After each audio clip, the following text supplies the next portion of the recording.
Hi, welcome to Behind the Badge. I'm Chief Alan Rodbell with Scottsdale Police Department. With me is Miss Chris Basal, our community liaison. I like the miss part. Yeah, thought I'd throw that in. Okay, thank you. How are you doing? I'm good. Good. It's better to be called ma'am. I hate that ma'am stuff. How are you? I'm doing all right. Good. It's been, I guess, a relatively quiet summer. Yes, and hot. Yeah, it's been very hot. I mean, that's what's kept people indoors so much. And it's still hot. It's still hot. This is now September. Correct. Kids are back in school. Yes. Been in school for a couple weeks now already. Yes, we start in Arizona early. We do start early, and we end early, of course. So we Yes, get back because of before the it gets heat, too bad. right. So we start early because of the heat. We start and we end early because of the heat. Yeah, okay. Yeah. It's all about the heat. Yeah. So we don't anyway- get snow days though. Yeah, that's so. a good point. So what's going on with us? Nothing really. It's just been a relatively calm summer, which is good. Not a lot of incidents. We're happy with that. And I just thought this month on our show, we talked a lot about our federal partners in the last couple months, and we were so fortunate enough to have the SAC and the ASACs of many of the federal partners that we partner with. So I thought, well, what a great show we could have this week or this month, and have our some of our city employee partnerships that we have in other areas within the city. You know, we don't brag enough, I don't think, about the fact that we live in an incredible city and we have amazing city employees throughout city government. Yep. And this is primarily about the police department, so we oftentimes have our police guests. Correct. But we haven't until recently had outside partners with our federal partners. And now we're going to focus a little bit on the people that actually work in city government for our community on a 12-month-a-year basis. Exactly. Yes. And again, speaking of partnerships, is what we talk about all the time, and some of the things that we outreach to. Within the city, there are departments that the police officers work very closely with. And so I thought it would be great to have them come. So do you want to introduce them today? Yes, my pleasure. Welcome, folks. Appreciate you all being here. You represent three very different parts of city government, and I know we interact with many parts of city government, but we're really excited about having you as our guest this week. Lori Schmidt with the fire department, and Lori, I don't even want to tempt titles, but actually you produce or part of a program here on Channel 11 yourself. Is that not correct? We have safety tips that we put on Channel 11, and we provide a lot of safety information on our channel. So it's great to be able to provide that information to our residents and hope that they can stay safe. And so you'll be a very familiar person and a face to our crowd, which is great. Welcome. Thank you. Great to have you here. Joy Racine works on Neighborhood Community Services? Yes. Okay. And the reason I hesitate is because I think the name has changed up through the It's years. changed. Neighborhood Services, Neighborhood Resources, that's usually what we're under. And you've been with them quite some time. I've been with them since 2008. Yeah, okay. So welcome, great to have you as one of Thank our you. guests. Thank you. And Kevin McGee, good to see you, sir. Good to be here. You are a part of the senior center system, so you're actually running the senior centers in the city, and we have two locations, correct? That's correct. We have the Granite Reef Senior Center, which is down south off of Granite Reef and McDowell Road, and then we also have the Via Senior Center, which is off of 104th Street and Via, so central Scottsdale. Okay. And so I know that the police department interacts with you folks on a regular basis and in a number of different ways, but a lot of it has to do with prevention and education, not necessarily focused on enforcement, but I know we're also inside your buildings as a resource, but also if necessary to do the things that police officers have been trained to do. So talk a little about the interaction between the police and your facilities, Kevin. Mm-hmm. Well, it's really been so great having that police presence at both of our facilities. There are beat offices at both of the facilities, so we have officers that are regularly in and out throughout the day. So if anything were to come up, we can just pop back to the police office and say, hey, can you help us out? And they're always willing to help us out. And we're really on a first name basis with all of our officers, and we've formed some really great relationships up there. And I know our seniors can rest assured, and they really like that extra sense of security around those centers. So. And for those people that don't understand what a beat office is, we've talked about this before, but just to refresh the citizenry, our city's divided into beats, and officers work in those beats 24/7, 7 days a week.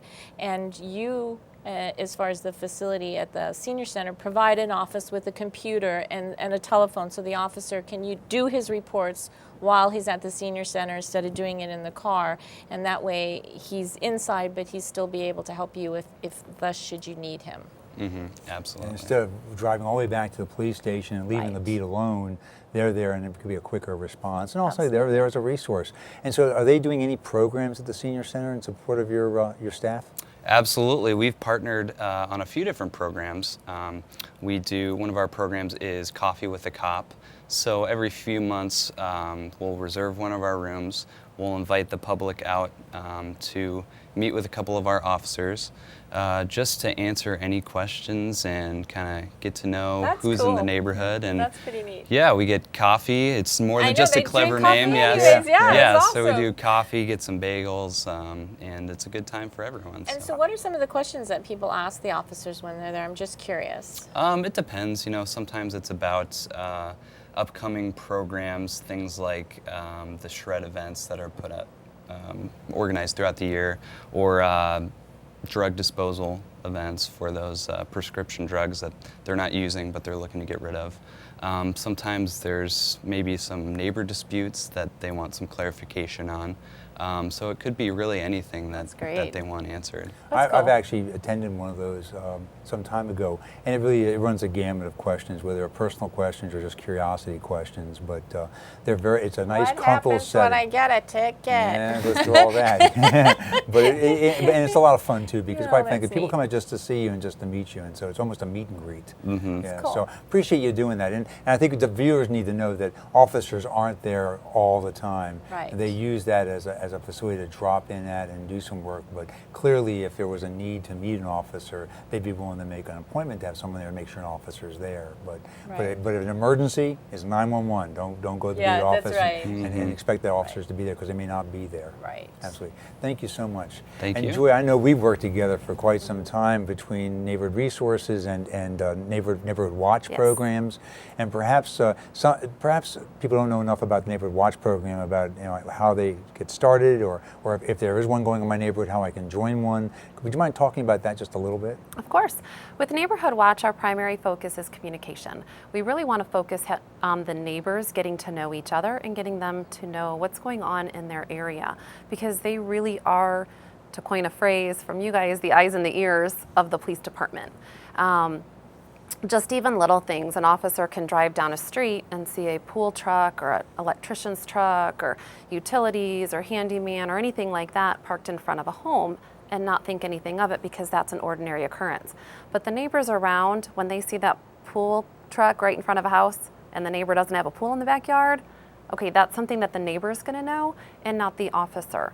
Or same thing if somebody's coming in for utility services or something like that. My neighbor's actually on vacation, so there really shouldn't be anything at the house. Whereas an officer might look at that and see that that's normal. So we really try to focus with Neighborhood Watch that it's all about getting to know your neighbors, being familiar with them. Would they recognize their neighbor? If they were at Fry's, they don't need to know every little detail about them, but would they be able to say, hey, how are you doing today? Or something along those lines where they can recognize that. And so with Neighborhood Watch, we focus a lot on that communication. And then the partnership with PD is that all of our startup meetings, when somebody wants to start up a Neighborhood Watch, we always bring an officer to that first meeting. They can talk about personal safety tips, any crime trends that might be going on in the city, or if there's anything that's been going on in the neighborhood, they can address that. They open it up to Q&A, and it lets their residents see an officer in a different light, because sometimes the only time they see them is when they're getting that ticket or a victim of a crime or something like that. So with the Neighborhood Watch program, it's a positive interaction where it's just, hey, what questions do you have of the officer? And so that develops that relationship as well. So if anybody wants to start a Neighborhood Watch or find out if they have one, they can call me at any time.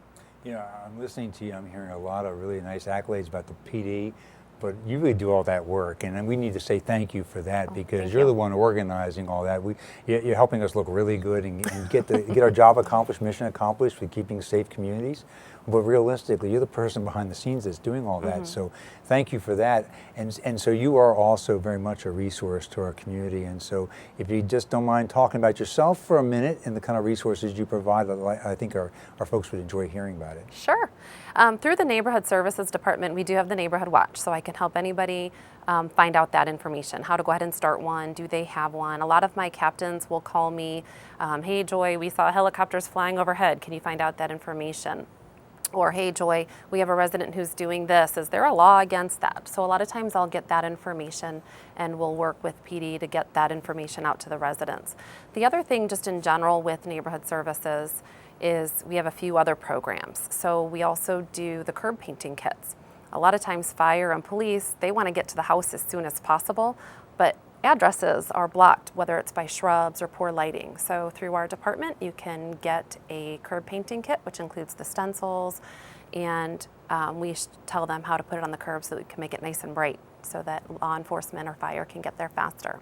We also have our citizen liaisons. A lot of times officers will go out, or even code enforcement, some other parties will be called out for something.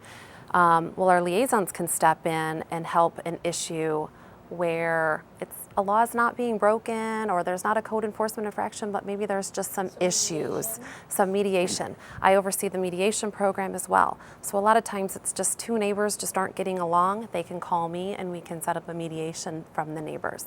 Our liaisons can step in if it's more of a neighborhood-wide issue, or let's say they need a new street light, or there's just some issues with some trees or stuff like that.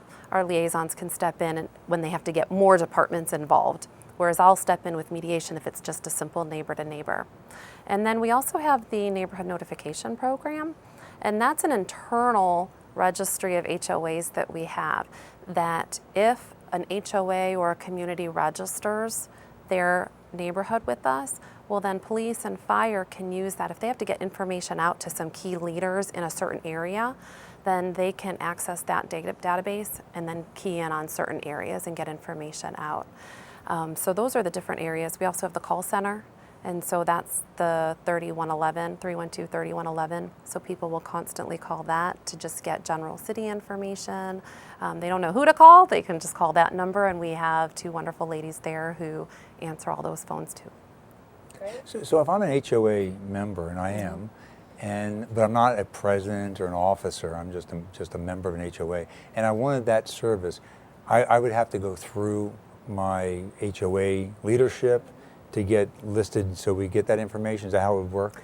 For the neighborhood notification, Okay. yes. Okay. We prefer that to be global, because the essence of that program is that if I'm going to contact you as the president, the assumption is that you as the president is going to get all the information out to the residents. Okay. So we prefer our contacts to be one or two of the board members or a property manager, and usually a couple of backups. Now we do have resources for residents. I mean, just the city in general has e-subscriptions and things like that, but I oversee neighborhood college as well. And so residents will often contact me because they just want information on HOAs in terms of how to work and live within an HOA, and I do a different variety of that. Okay, thank you, thanks. And Lori, I know we've got lots of partnerships and programs working with the fire department, but one of the coolest ones I think that we've actually seen expand and grow into something pretty cool is a partnership we have during the summer with our summer youth in our youth academy.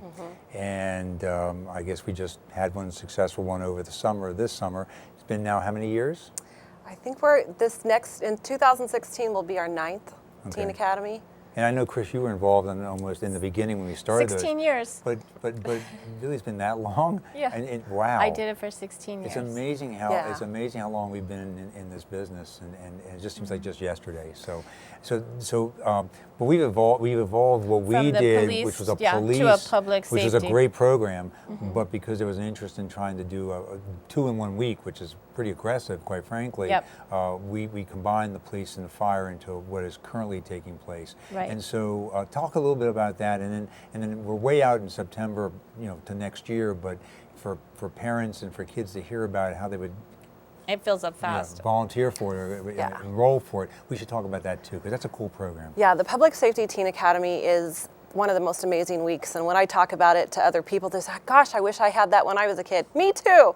So that was one of the things that's like, let's get the kids in, their ages 14 to 18. We want them to have the hands-on experience and really understand what it's like to have a career in police and fire and how we work together so well when we're on incidents or when we do programs. And it's fun to watch the growth of the kids and then also listen to the stories from the parents that say, I have seen such a character change in my child just in this 1 week through all of the things that we teach them. We go through our application process. It loads in February. Okay. And this year for the 2015 Academy, we were full in about a week's time. We already had 42 kids that were seated, or at least 42 applications, and then started the wait list. They are background checked, and then just to make sure that we don't have any active cases with them. But you know, if you've had past history with law enforcement, that doesn't mean that you wouldn't be accepted into the academy. We just want to make sure that we don't have any active things going on. And the kids really, some of them want to be police officers, some of them want to be firefighters, some just wanted something kind of cool to do in the summer. And some of the parents volunteer. And then the parents are like, hey, I've got a week of activities for my kids. The one thing that the parents always have to sacrifice is they got to get their kids at the training facility by 6:15 each morning that week, which is kind of a challenge for everybody. But it is an amazing week. They get to do so many things, and it's one of the weeks that I'm so proud of that we do that so well together. It's hands-on experience, and quite frankly, I think it really helps build self-confidence. What I've seen from opening remarks to graduation has been a change in sort of confidence and camaraderie between the kids. I mean, you see a lot of friendships being built, which is actually pretty cool. And so we'll have to remember sometime in December to talk about it. Yeah, she takes applications in February. I say December because it's January program, right? But We'll do that definitely. Okay, absolutely. Yep. So we have some other things going on as well. And you're doing some other things in the community, keep the community safe. You want to talk about those? Oh my gosh, we do so many different things with police department. And one of the things that I love is that we even partner with the social workers at the senior center and PCIS, is when the police crisis intervention services, is that we go on calls and our firefighters deal with that emergency, but many times there's a bigger issue, and we want to help them resolve some of those things which may be resulting in the 911 call. So we partner with the social workers within the city to help identify what potential things can we do for that individual or for the family so that we can improve their situation. So that's something that is a really neat program. Gosh, we do, looking at just the special events that we cover with the golf tournament and covering all the things that we do downtown, that's a given. Seatbelts for the, the car seats, yes. Yeah, so that's really important. With our motor cops, the officers that ride those really awesome looking motorcycles, they help us out with our car seat program. We do regular checks twice every month on Saturdays, and they will help us with those, or throughout the week if somebody needs assistance with their car seats. Got to make sure kids. And that's just to make sure that we clarify what that is if new parents or parents want to make sure.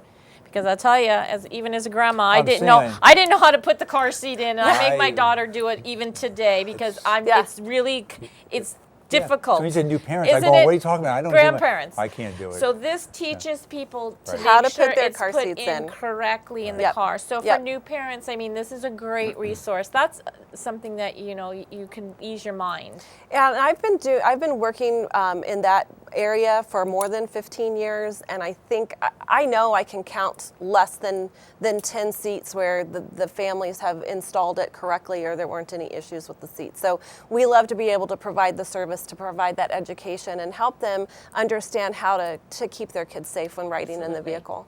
One of the other things that we do that's transportation safety related is skipping ahead to the teen years and their driving habits. And so we partner throughout the years with the schools, and we often will put on the crash demos and partner really, really closely with them to educate so that they're making better decisions when they're behind the wheel, or even being better passengers, because being a passenger can be just as distracting to the driver as the cell phone or even just a radio. And I'm sure that also, because I remember when I was on the street, we used to do those mock things. So it's a police and fire kind of situation for prom and not drinking and driving, but now we talk about not texting and driving. So all those distractions is some of the things. You also do stuff with our PIO as far as public information to the citizenry on incidents and fires and things like that? Because we share the same job title as far as Right. community outreach. Right. So anytime that we have incidents, we're partnering and making sure that we have both sides of the story ready to go when we're providing that information to the community. And we always try to also provide that information of how can you avoid this. Our mountain rescues, gosh, people are going up those hills and having issues, and we're having to bring them back down. Well, let's talk about how potentially we can avoid that in the future. Same kind of thing with incidents that are out on the street, especially those car crashes. There's seat belts and paying attention to the red lights and our bad habits with the phones. Oh yeah. So CPR has changed into CCC, right? Yes. Continuous chest compressions. Yeah. You're doing that instruction as well? Yes, and so I always tell people, so let me ask you, what is the difference between mouth-to-mouth CPR and hands-only CPR? You don't do mouth to mouth. Right, it's all in the name. Yeah, So, okay. yeah, so mouth-to-mouth. Low. I was looking for the trick in the question. So. Exactly. Trick question. right. It's all Ding, in the ding, name. ding, ding. Yeah, so mouth-to-mouth CPR is the traditional CPR. It's 30 compressions, 2 breaths. 30 compressions, 2 breaths. That's when we do this for people who are having a respiratory event. It's a drowning, it's a choking, it's a drug overdose. Their breathing has stopped for a period of time, and then that's caused their organs to fail. So we have to put the oxygen back into the blood system to feed the brain. When someone has had a cardiac arrest, if they go down, they still have 10 minutes of oxygen still in the system. There isn't any reason to stop to put the breaths in, so all we have to worry about is doing the compressions. So we teach folks how to do it, make them feel comfortable, understand what an automatic external defibrillator is. You don't have to have a class to use those machines, but it's great to become familiar with them. And then we talk about how those machines are everywhere. In fact, they're in, I think, all of the patrol vehicles. So, when you call 911 and it's something like this, don't worry that a police officer is showing up potentially before the fire department is, because there's far more police officers on the street than there are fire trucks. They have equipment that potentially can help that situation immediately. It's great. Now, they're in our facilities as well. Kevin, do we have them in the senior centers, do you know? Oh, absolutely. Yeah. Yes, Every we're city flush with department. them, yes. Yeah, and have you been doing training there as well? Yes, absolutely. With our part-time staff, our frontline staff, and yearly we do that training. Very And I cool. know, Joy, I know you have also provided your captains information about the Citizens Academy, so we've partnered as well on that to get Yep. them into the Citizens Academy. And I know that they also focus in on the 101 Scottsdale too. So if there are other opportunities within the city for education for our citizenry besides the Teen Academy, the Citizens Academy, there's Scottsdale 101, and I'm sure you do a ton of classes and things at the senior center as well, correct? Absolutely. Have a lot of programs and things there too. So I think we got it covered. We have a great city. No, we really do. But I was neglectful in not asking you all to tell a little bit about yourself, because I think city employees are just off Amazing, the charts. yeah. And we don't do enough bragging, and you guys don't brag at all about yourselves, but I think citizens should know who's servicing, And who's your providing experience, service, and your right. experience. So if you guys wouldn't mind doing that real quick, I should have done that at the beginning of the program, and I apologize for that. Kevin, you don't mind starting? Yeah, absolutely. So I've been with the city of Scottsdale about 8 years. Started back in high school, part-time, working at the McCormick-Stillman Railroad Park. So doing A cool place to work, huh? Yeah, doing train rides and having fun with the kids, and then ended up working my way through college part-time, and then right after I graduated, got hired full-time with Youth and Family Services. So again, we worked a lot with PD over there, mostly with the school resource officers, putting on different drug and alcohol awareness programs, things like that. And then moved over to the senior centers and worked in the mayor's office for a little bit, and then came back to senior services. And if anybody was fortunate enough to watch last year's awards on Channel 11, they would have seen you do an awesome rap.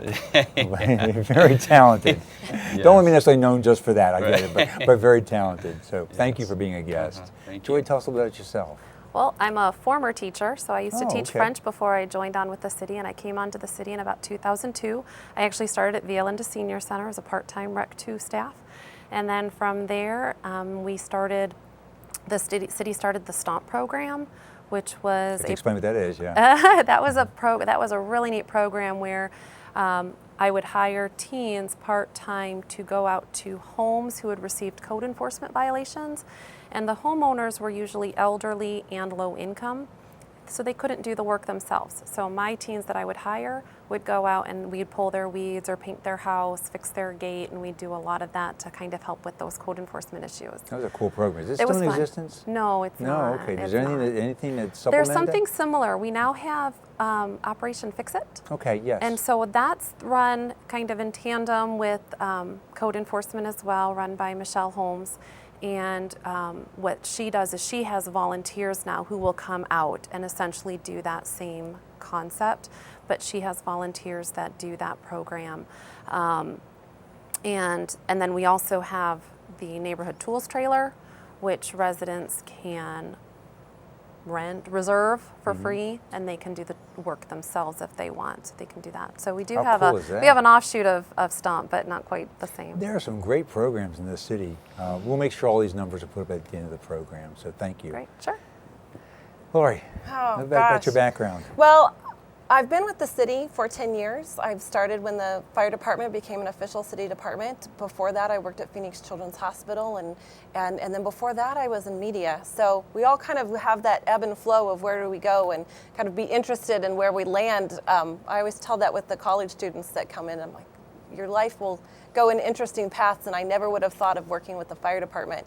But it's so much fun, and I get to do so many different things with the injury prevention and the media and the liaison and event planning. And I do a lot with Joy. We do the block watch meetings and those, and it's so great to be able to meet out with the community and learn what they need from us, and then be able to provide those services out for them. Very cool. So I love it. Very cool.